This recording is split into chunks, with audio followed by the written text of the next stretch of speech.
Hey Peña, ¿os habéis dado cuenta de esta constante? En el año 2005 fue la gripe aviar, en el año 2009 fue la gripe porcina, en el año 2014 fue el ébola y este 2020 tenemos el coronavirus. Como podéis ver, cada 5 años aparece un virus nuevo que amenaza con exterminar la especie humana.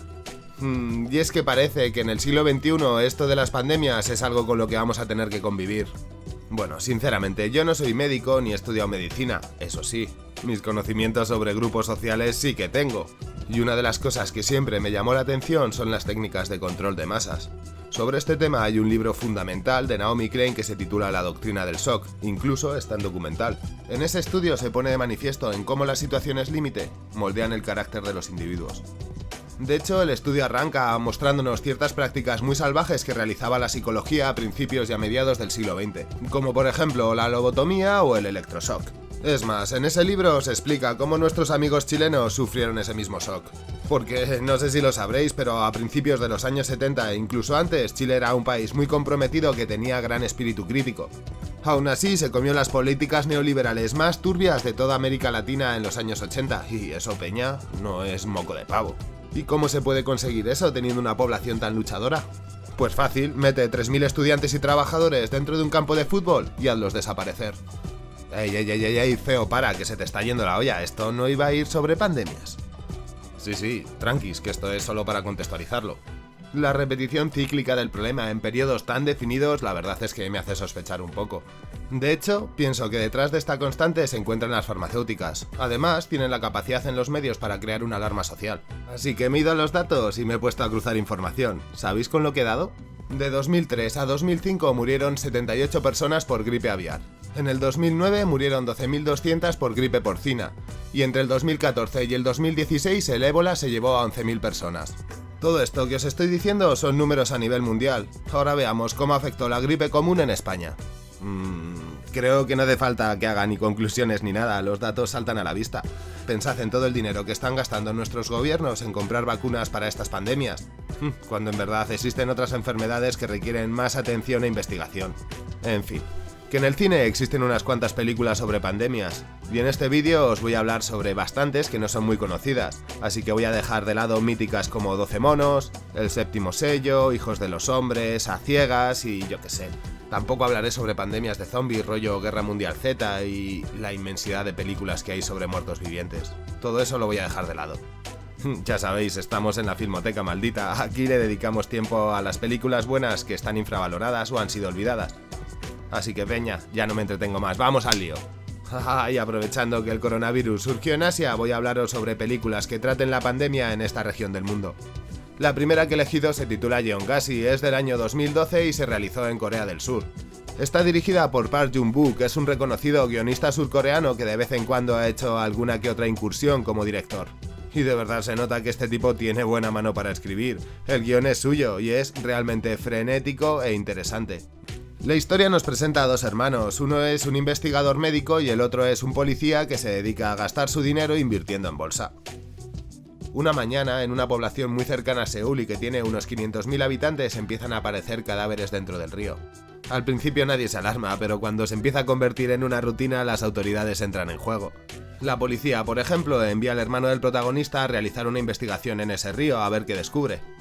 Este se da cuenta de muchas cosas que no os voy a contar, aunque vamos, sabiendo que este vídeo va sobre pandemias, os podéis hacer una idea de qué es lo que descubre. Pues un virus que mata a la gente. Si he decidido arrancar con esta película es por el escenario que plantea en el tema de las pandemias. No es una cinta que se centre en la evolución de la cepa, los infectados y en cómo encontrar una vacuna, no. Prácticamente desde el principio saben cómo solucionar este entuerto. Pero no lo hacen y permiten que la gente siga muriendo. ¿El motivo? Que la farmacéutica de turno, que tiene la patente, no tiene la capacidad para producir los antídotos y las vacunas que necesita toda la sociedad. Así que el gobierno les pide que abran la patente, pero ellos se niegan en rotundo ya que es un negocio redondo.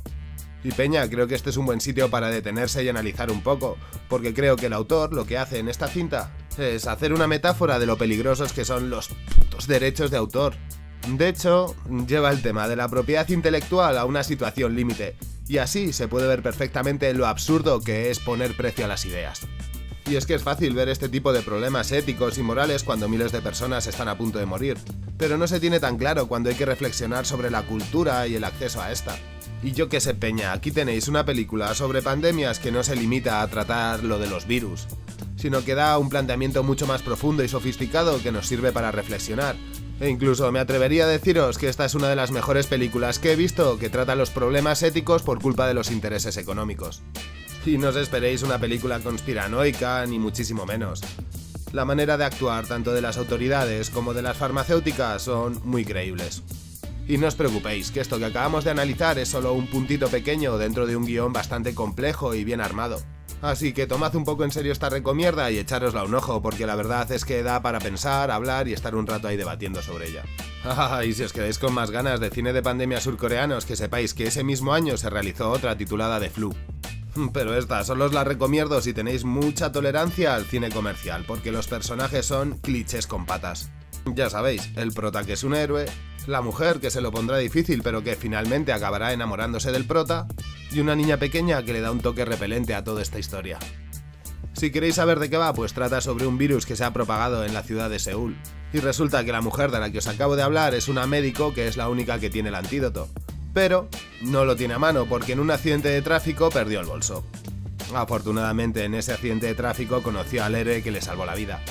Está llena de tipicazos, pero tiene algún que otro punto que es de resaltar, como por ejemplo que el personaje malo de la cinta sea un americano, que además es quien controla el ejército, lo que pone de manifiesto la falta de autonomía en última instancia que tiene el gobierno surcoreano. ¿Y es que acaso creéis que si no hubiese arriba un país comunista en Corea del Sur se hubiese dado la revolución cultural que han vivido? Recordad que hace solo unos pocos años una canción surcoreana se colocó en el número 1 de YouTube como lo más visto de toda la historia. Incluso tuvieron que cambiar el contador porque lo reventó. Y lo mismo pasa con el cine surcoreano, que es sublime. En fin, que quien ha influido y ha apoyado ese desarrollo cultural han sido los Estados Unidos. Y claro, eso se paga, y ya sabéis cómo, perdiendo autonomía.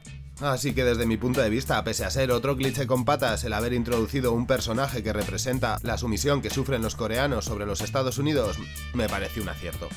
Si os interesa, echadle un ojo, pero ya os advierto, no arriesga. Eso sí, a su favor podemos decir que entretiene y que se pasa rápida.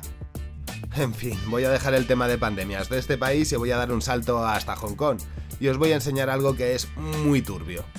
Para hacerlo voy a utilizar una película titulada Ébola Síndrome, que es del año 1996. Eso sí, antes os diré un poco de qué va. La historia arranca con un yakuza que elimina a su jefe y a un par de personas más, así que tiene que esconderse. Después de un tiempo, huye a Sudáfrica y allí se infecta del virus del ébola, convirtiéndose en portador. Cuando vuelve a Hong Kong, reanuda su trabajo como cocinero y allí empieza a infectar a gente. Aparte, el tipo es como adicto al sexo, así que fuera de las horas de trabajo también está infectando al personal. Y hostia peña, hay una cosa que tenéis que saber antes de poneros a verla.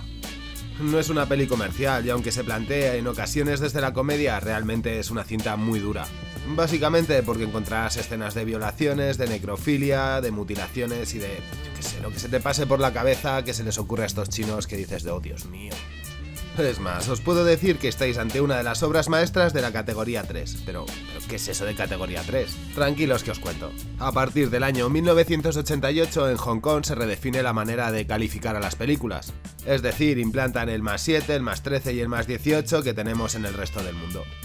La categoría 3 es como identificaban al cine para adultos, y eso en teoría debería ser pues cine erótico, porno y en ocasiones películas con alto contenido gráfico de violencia explícita.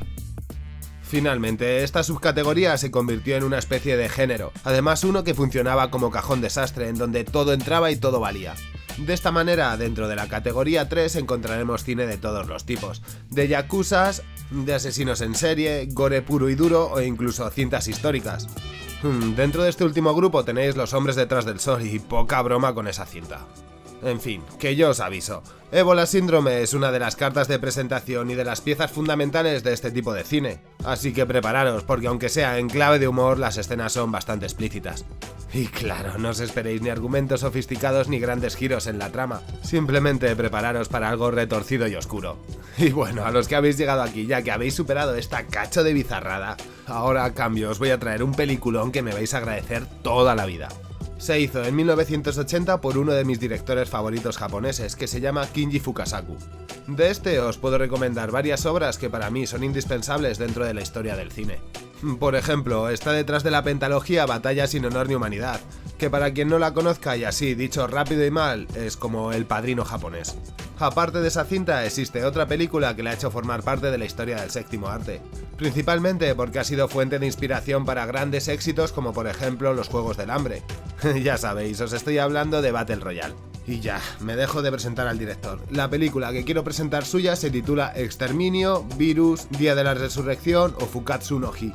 Ay, la magia de las distribuidoras y su capacidad para colocar títulos que no son el original. En fin, da igual cómo se llame, su argumento es el siguiente. Un avión que transporta una peligrosa mutación del virus de la gripe que ha sido creada en laboratorio y que va a ser utilizada como arma bacteriológica, sufre un accidente en mitad de Mongolia. Y eso hace que el virus se expanda por todo el mundo. Bueno, por todo el mundo menos en dos sitios, en la Antártida y en Burgos, ya que son los dos lugares más fríos del mundo. Debido a la especulación que hay sobre el suelo burgalés, los supervivientes deciden marcharse a la Atlántida, y allí lucharán para que la especie humana no se extinga. Dejando de lado su argumento, esta película también nos da para reflexionar sobre los peligros que tiene la manipulación de virus, y también da para reflexionar en cómo nos organizaríamos y estructuraríamos después de un cataclismo de esas dimensiones. Por ejemplo, temas como el aumento de agresividad entre las distintas potencias o la pérdida de humanidad de los individuos es algo que no suele aparecer en este cine, pero que en esta película se plasma de una manera perfecta y muy filosófica. Y no os quiero contar nada más para que podáis disfrutarla desde la sorpresa. Eso sí, me gustaría comentaros un par de cosas antes de que la veáis. Por si no lo sabíais, esta es la producción más cara de la historia de Japón, convirtiéndose en un sonado fracaso al no cumplir con las expectativas creadas en su estreno en el extranjero. De hecho, no pudo ni ser distribuida en los Estados Unidos. Debido a este fracaso, salió directamente para la televisión japonesa. Con esto lo que pretendían era recuperar los gastos de la inversión. Pero eso tiene un problema. Y es que la película duraba casi 236 minutos, y eso son 4 horas, peña. Así que las distintas cadenas la recortaron, quitándole casi 1 hora de metraje. Y con eso, ¿qué es lo que ocurre? Pues que la película pierde mucho su sentido y hay cosas que no tienen ni pies ni cabeza. Y por supuesto no ayuda a hacer que se entienda mejor la historia. Y fijaros si esto ejemplifica hasta qué punto esta cinta fue un fracaso. Los productores acabaron tan quemados de ella que ni siquiera la renovaron los derechos y a día de hoy se puede ver libremente en cualquier sitio, sin que estés incumpliendo ningún tipo de normativa o ley. Hey, ahora que lo pienso, creo que esta sería una buena propuesta para cuando celebremos el 2º aniversario de la Filmoteca Maldita. Recordad que el año pasado lo hicimos viéndonos juntos la película de George Romero, La Noche de los Muertos Vivientes, porque no tenía derechos de autor y así podíamos verla juntos en YouTube. Este año creo que podríamos hacer lo mismo con esta. Aunque bueno, de todas maneras eso mejor lo decidimos juntos cuando se acerque el momento, que aún faltan 3 meses.